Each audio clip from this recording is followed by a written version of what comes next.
যে কর্মকাণ্ড এবং তাদের যে নেতাকর্মী, ওনারা অনেকেই ফ্যাসিবাদী আমলে তৈরি মিথ্যা পুরাতন বয়ান আবার সামনে ছড়িয়ে দেওয়ার জন্য নিজেরা দায়িত্ব গ্রহণ করেছেন এবং একই ভাষায়, একই কায়দায়, একই ধরনের স্লোগান দিয়ে জনমনে বিভ্রান্তির সৃষ্টি করছেন, অশালীনভাবে আক্রমণ করছেন।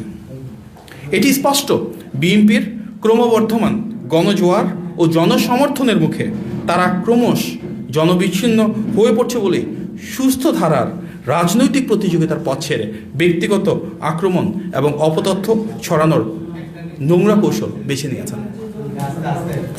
উপস্থিত সাংবাদিক ভাই ও বোনেরা, ত্রয়োদশ জাতীয় সংসদ নির্বাচন ও গণভোট উপলক্ষে নির্বাচনী কাজে বাংলাদেশ ন্যাশনাল ক্যাডেট কোর অর্থাৎ বিএনসিসির ক্যাডারদের মোতায়েন করার একটি সিদ্ধান্ত আমরা দেখেছি, যাতে আমরা উদ্বিগ্ন।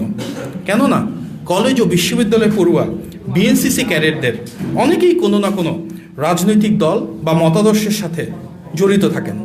ফলে তাদেরকে নির্বাচনে সম্পৃক্ত করলে তা অবাধ, সুষ্ঠু ও নিরপেক্ষ নির্বাচনের পথে অন্তরায় সৃষ্টি করতে পারে।